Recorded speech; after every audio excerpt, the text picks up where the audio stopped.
오늘 본문에 라합이라고 하는 한 여성이 등장합니다. 그는 여리고성의 기생이었다고 전해지죠.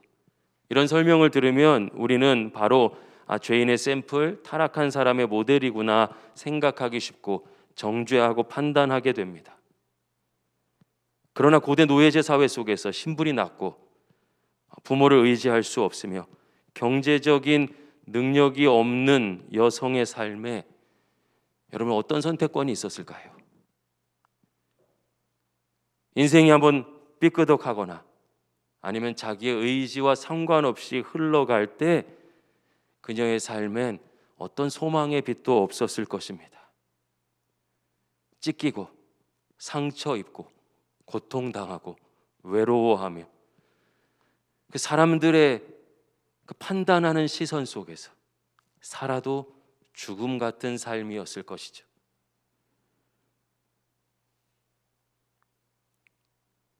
이렇게 살펴보면 그녀는 가장 어두운 곳에서 비참하고 고통스러운 현실을 경험하는, 아니 그 현실에 내던져져 있는 한 사람의 인생을 상징합니다. 근데 하나님께서 라합을 찾아가십니다. 우린 그 사람이 어떤 사람인가에 집중하죠. 괜찮은 사람인가? 잘 사는가? 깨끗한가? 사실 이 시선은 내 자신을 향해야 되는데 우리는 항상 다른 일을 향하게 되죠. 근데 하나님은 그 사람이 어떤 사람인가를 보시지 않고 너는 내 것이다. 내가 너를 사랑한다. 너는 내 것이다 하며 찾아가십니다. 그렇게 하나님을 만난 라합을 성경은 뭐라고 증언합니까? 완전히 다른 인생이 되었죠. 성경은 그녀의 행적과 믿음 모두를 칭찬하고 있습니다. 미드라시라고 하는 유대 랍비 전승에 의하면 성경에 나오는 4명의 가장 아름다운 여인으로 칭송받았고 우리가 잘 알고 있는 위대한 선지자 예레미야를 포함한 무려 8명의 선지자의 조상이 됩니다. 누구의 조상, 구약 성경에서 누구의 조상이다 족보에 나오는 것은 그의 존귀함을 말하고 있는 것이에요. 그냥 이방 여인이고 기생이며 도덕적으로 타락했거나 처참한 인생을 산다라는 낙인이 아니라 가장 아름다운 여인. 여러분 이것이 이 하나님의 시선이 외모에 한정됐겠습니까? 그녀의 마음을 보시는 것이죠. 그의 전인격을 하나님께서 가장 아름다운 사람으로 보고 계셨습니다. 여리고성이 하나님의 능력으로 진멸될 때도 은혜로 살아남았고 다윗 왕의 증조 할머니가 되죠. 예수님의 족보에 이름을 올렸습니다. 성경에서 가장 자랑스러운 신앙의 이야기가 담겨져 있는 그런 본문이 히브리서 11장 믿음장이죠. 믿음의 선친들, 믿음의 조상들, 위대한 믿음의 사람들의 이름이 기록되어 있습니다. 라합은 그곳에도 이름을 올렸습니다. 죄인의 샘플이 아니에요. 그녀의 과거, 살아온 삶의 행적이 아니라 아픔을 보시죠. 그리고 찾아가십니다. 오늘 우리에게 왜 말씀하십니까? 가장 고통스럽고 한 줄기 빛도 없는 어둠 속에 있는 한 사람이 어떻게 이렇게 복되고 존귀한 인생으로 변화될 수 있을까? 우리에게 질문하며 동시에 라합의 삶을 통해서 우리에게 하나님을 알려주시는 것이에요. 하나님의 전적인 은혜 앞에 작은 믿음으로 결단하며 나올 때 세상은 그게 믿음이냐 아니면 어떤 평가라도 내리겠지만 하나님은 존귀하게 여기시고 성령의 기름을 부으셔서 그녀를 건져내십니다. 동일한 은혜가 여러분 가운데 임하기를 예수님의 이름으로 간절히 축복합니다. 우리 여호수아서 2장 1절 말씀 같이 읽어볼까요? 함께 읽겠습니다. 눈의 아들 여호수아가 시딤에서 두 사람을 정탐꾼으로 보내며 이르되 가서 그 땅과 여리고를 엿보라 하매 그들이 가서 라합이라 하는 기생의 집에 들어가 거기에 유숙하더니. 아멘. 여러분 한번 생각해 보세요. 왜 라합의 집이었을까요?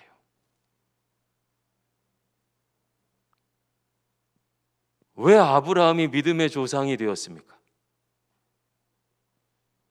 왜 바울이 그토록 위대한 신앙의 사도가 되었습니까? 하나님 왜 그렇게 사랑하십니까? 여러분 우리가 오늘 이 어려움의 한복판에서도 주의 전에 나와 예배합니다. 내가 믿음의 사람이에요. 내가 어떻게 믿음의 사람이 되었습니까? 여러분 우린 논리로 대답할 수 없습니다. 우리는 믿음으로 고백하죠. 하나님의 은혜입니다. 나의 나 된 것은 다 하나님의 은혜입니다라는 고백 외에 설명할 길이 없는 것이에요. 라합의 집에 숨어들었습니다. 정탐꾼들이.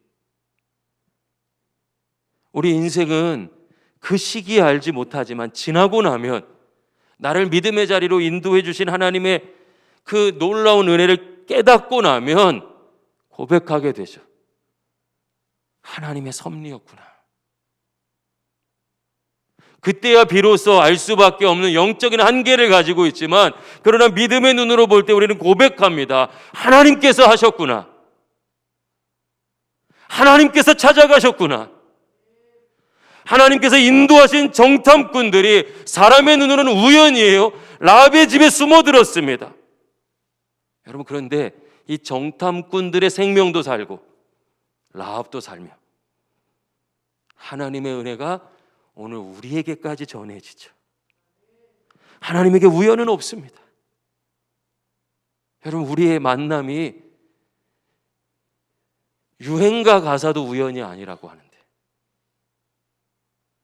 믿음의 눈으로 보십시오. 오늘에서부터 지나온 날들을 보십시오. 하나님의 뜻과 인도함 없이 살아온 날들이 단 하루도 없습니다. 사람은 가끔 자기 힘으로 하나님을 믿은 줄 압니다. 그러나 여러분 보십시오. 언제나 하나님이 먼저 찾아오셨고 믿음의 길을 열어주시죠. 나를 만져주시고 고쳐주시고 싸매주셔서 새롭게 하셔서 정결케 하셔서 하나님의 백성으로 살아갈 수 있도록 인도해 주십니다. 우리 믿음은 언제나 이렇게 시작되었습니다. 그래서 한 사람이 믿음을 갖게 된다는 것은 결코 작은 일이 아니죠. 여러분 믿음의 사람들을 한번 보십시오. 혼자 신앙생활하면서 어려움 겪었던 사람이 그럼에도 불구하고 예수 그리스도 중심으로 살고자 몸부림쳤더니 하나님이 그 삶에 은혜를 부어주실 뿐만 아니라 가족 안에도 하나님과 동행하는 믿음의 은혜를 허락하십니다. 예수 믿고 완전히 달라졌다, 다른 사람 됐다, 우리 가운데도 있어요.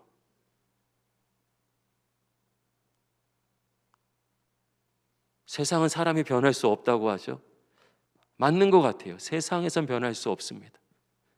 내가 주인이 되는 삶에선 결코 변하지 못합니다. 그러나 은혜 가운데 내 인생의 진짜 주인을 만나면 여러분 우리가 아무리 어둠 속에 있을지라도 하나님으로 채워져 변화됩니다.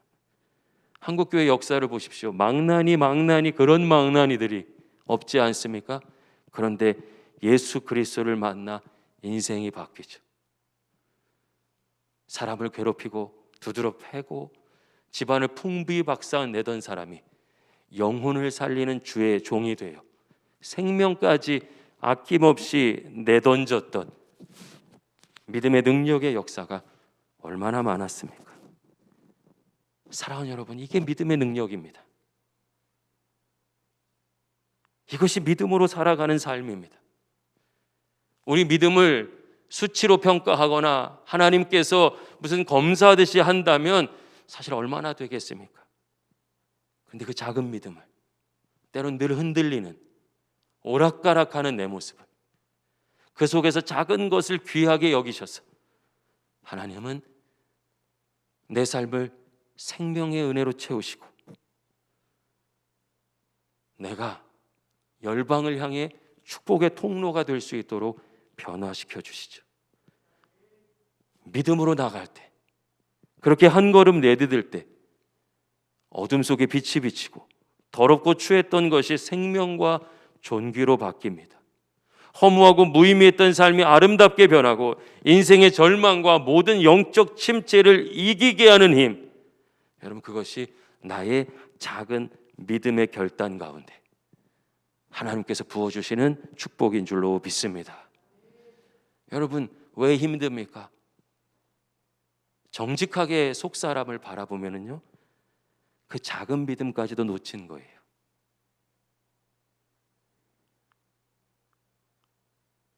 내가 믿음을 보잘것없는 것이라고 생각해요.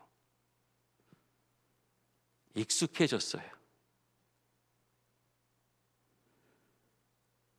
우리 모두 다시 이 믿음의 가치를 기억하고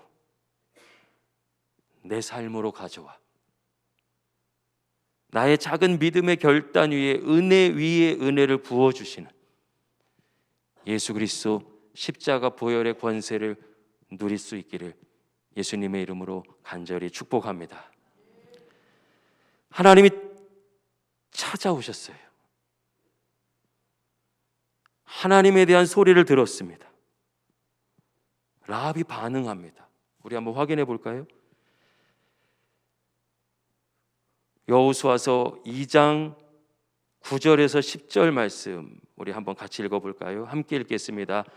말하되 여호와께서 이 땅을 너희에게 주신 줄을 내가 아노라.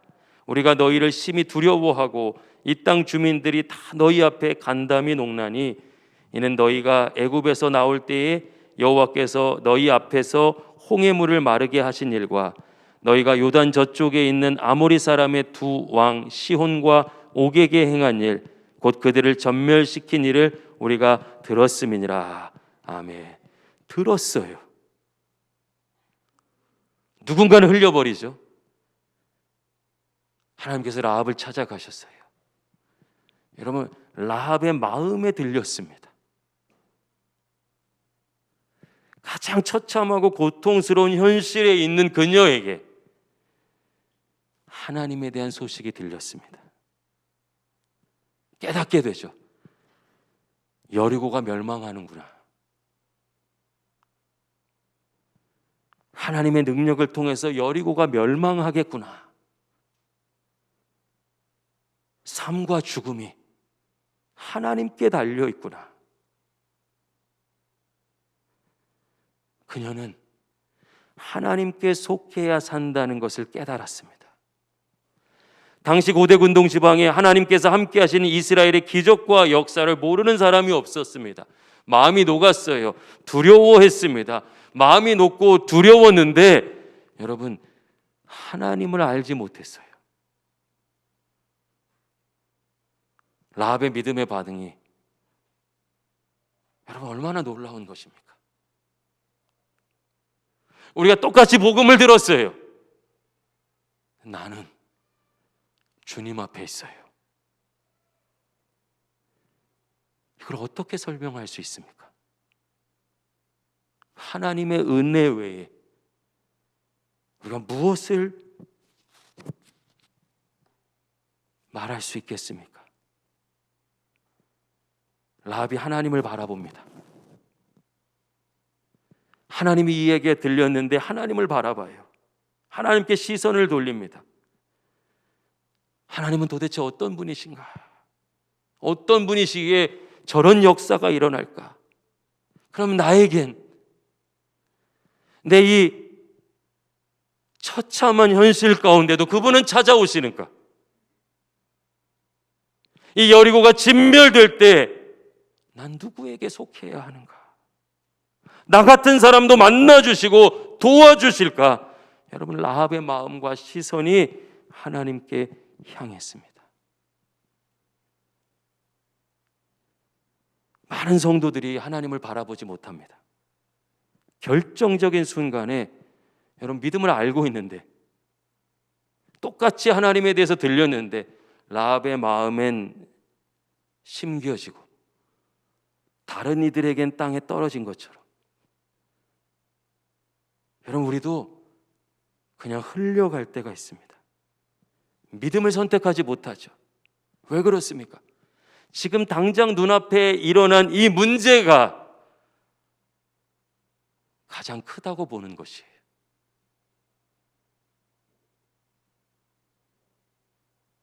수없이 반복되죠. 그래서 늘 문제에 쫓기고 급한 일에 휘둘려 살아갑니다. 근데 내가 어디로 가는지, 어떻게 살아야 하는지 모른 채 터지는 족족이 그거 쫓아가는 것이. 라합의 삶 가운데 어둠이 찾아왔고 고통스러우며 이제 여리고성은 무너져서 생명을 장담할 수 없는 그때에 그 문제를 본 것이 아니라 이전에 알지도 못했던 하나님, 소문을 통해 들은 그 하나님을 바라봅니다. 하나님의 눈으로 바라보는 것이에요. 내가 지금 이 현실 속에 있지만 하나님이 이스라엘의 하나님 되어주신 것처럼 나의 하나님 되어주신다면 어떻게 될까?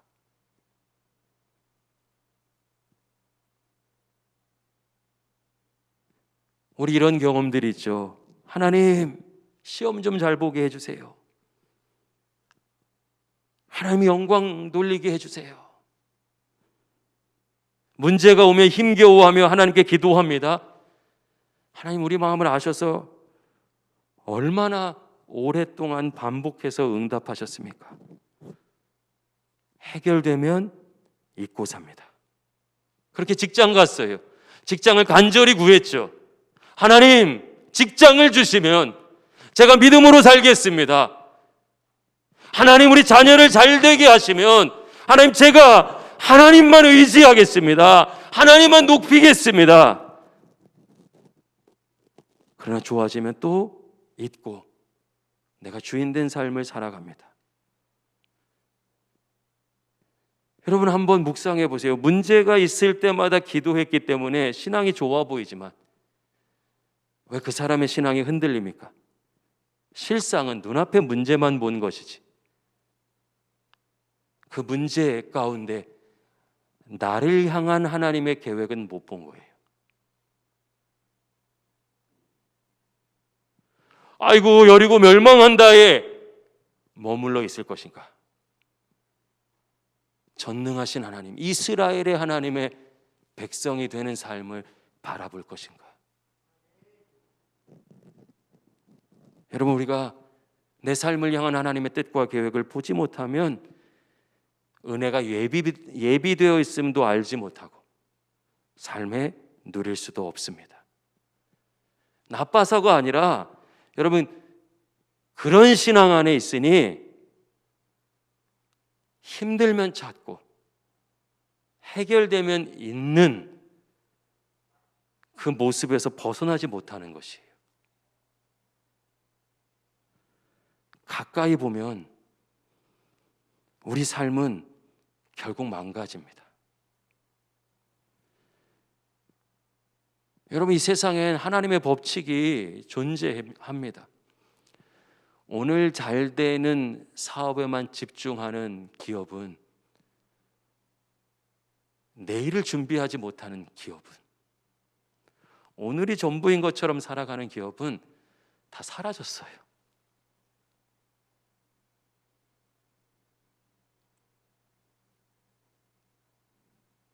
성경까지 가지 않아도 알고 있어요.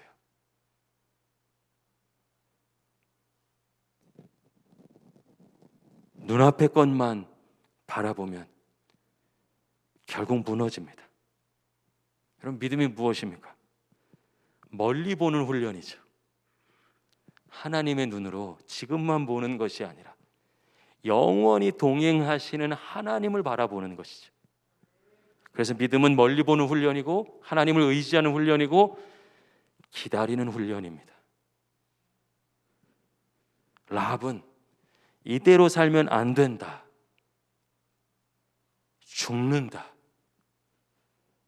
저 이스라엘의 하나님이 나의 하나님 되기를 소망하는 마음으로 삶의 방향을 전환합니다. 믿음의 출발이죠. 얼마나 많은 성도들이 이것을 막연하게만 느끼다가 우리가 머리로는 알고 있잖아요. 그러나 중요한 기회를 놓칩니다.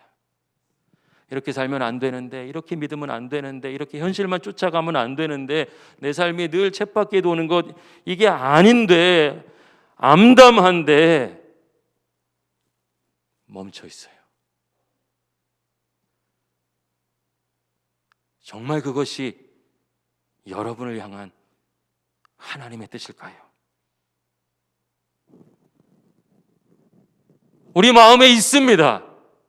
우리 마음에 성령께서 계시기 때문에 내 마음 속에서, 내 생각 가운데 성령이 기억나게 하시고 깨닫게 하시는 것이에요. 하나님 중심의 신앙이 아니고서는 어떤 환경과 상황에도 흔들릴 수밖에 없다. 경험했지 않느냐? 잘 알고 있지 않느냐? 이제 일어서자. 이제 돌이키자.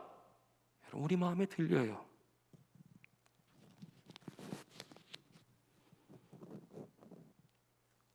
부담스럽다고 숨을 수 없는 것 알고 있습니다. 함께 돌아서야 합니다. 함께 돌아서고 싶습니다. 그 길이 아니면 다른 길로 가야 됩니다. 우리의 유일한 길과 진리와 생명 대신 예수님께로 가야 됩니다.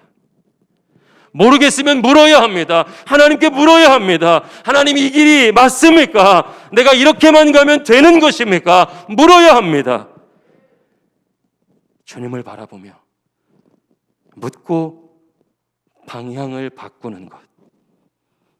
오늘 그 믿음의 결단이, 작지만 성령께서 반드시 역사하시는 그 믿음의 결단이 오늘 우리 가운데 회복될 수 있기를 예수님의 이름으로 소망합니다. 라합이 믿음으로 나가요. 뭐라고 합니까? 정탐꾼을 숨겨주겠다고 합니다.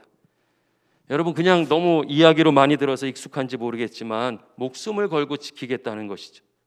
어떻게 목숨을 걸고 지킬 수 있습니까? 하나님에 대해서 들었어요.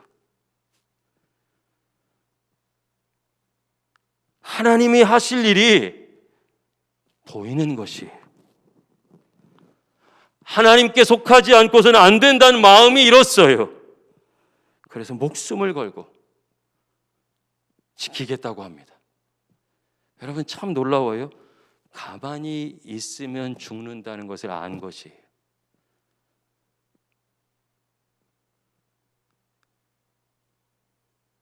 우리 가만히 있으면 괜찮을 줄 알아서 그토록 말씀하시는 하나님 중심으로 방향 전환을 못하는데, 오늘 라합이 우리의 믿음을 돌아보게 합니다. 그리고 이렇게 간절히 요청합니다. 내가 목숨 걸고 당신들을 지키겠습니다. 당신들의 하나님이 하신 일을 압니다. 그러니 이 여리고성이 하나님의 능력으로 무너질 때 나와 우리 가족을 지켜주세요. 그 증표를 보여주세요. 간절한 기도죠.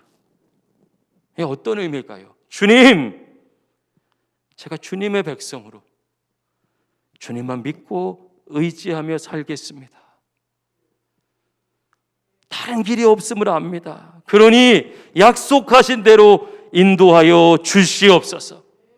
하나님께 마음을 드린 것이에요. 여러분, 믿음이 무엇입니까? 어렵게 생각하지 마세요. 하나님이 이미 말씀하신 것, 하나님께서 이미 이루신 것, 또 하나님께서 약속하신 것, 하나님께서 앞으로 이루실 일을 믿는 것이죠. 약속을, 말씀을 믿는 것이 믿음입니다. 하나님이 내 삶을 반드시 지켜주심을 믿습니다, 약속을 믿습니다 하며 믿음을 보이는 것, 믿음으로 나가는 것,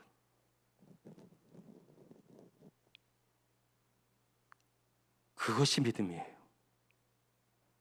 생각이 믿음이 아닙니다.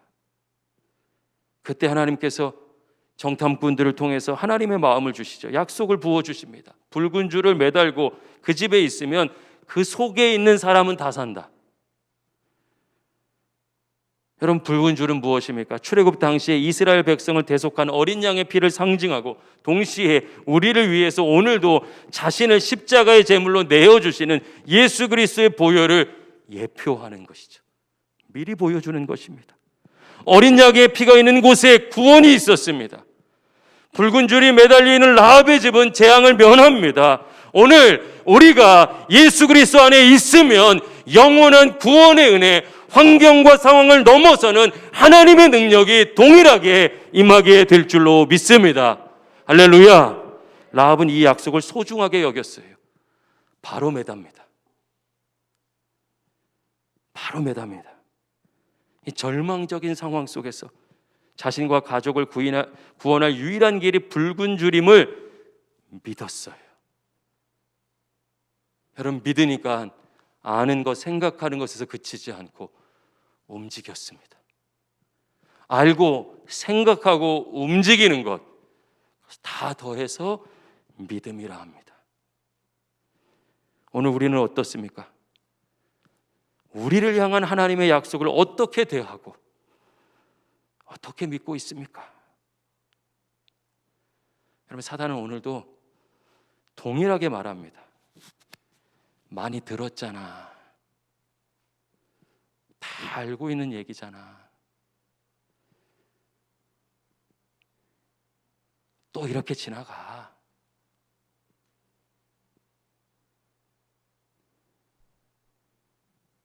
가장 어둡고 고통스러웠던 라합의 삶에 하나님께서 찾아오신 것처럼 하나님은 변함없이 오늘도 우리를 찾아오시고 다시 믿음의 길을 열어주십니다.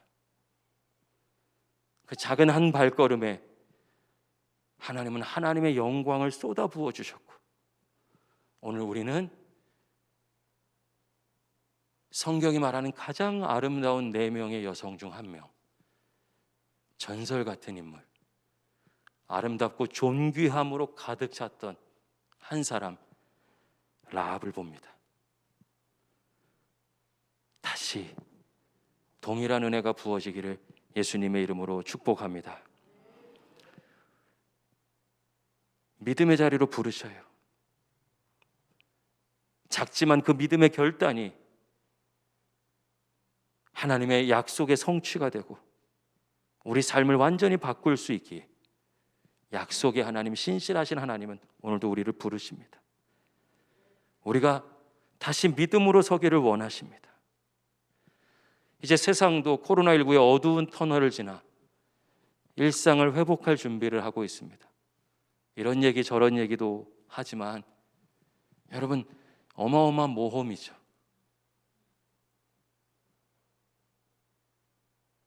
혼란도 있을 것입니다. 준비가 안 됐잖아 라는 얘기도 있지만 더 이상 미룰 수가 없습니다. 모험이죠. 세상도 어둠 속에만 갇힐 수 없어서 새로운 날을 꿈꾸며 믿음의 모험을 시작합니다. 멈춰 있으면, 이대로 있으면 다 죽는다는 것을 세상도 알고 있어요.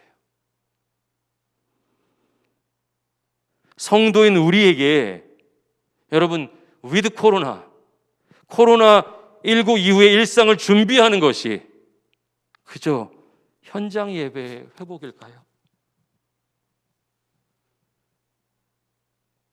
여러분, 그저 다시 이 자리에 돌아오면 우리가 은혜의 백성으로 살 수 있습니까?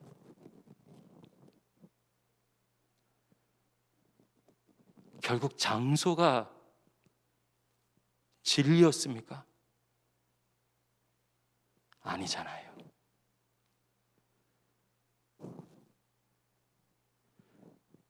하나님은 지나온 2년 흐트러지고 무너졌던 내 마음의 재단이 다시 회복되기를 원하고 계신 줄로 믿습니다.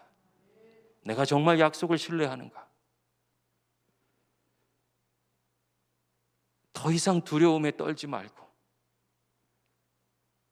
아니 현실의 달콤함에 무너지지 말고, 내가 너를 처음 만났던 그때처럼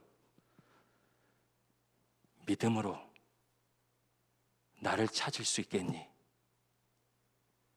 그 하나님의 부르심에 응답하는 것이야말로, 여러분, 우리는 다시 하나님이 책임져 주신 일상을 준비하는 것일 것입니다. with 코로나랑도 함께 사는데 with 지저스를 잊었어요. 주님과 함께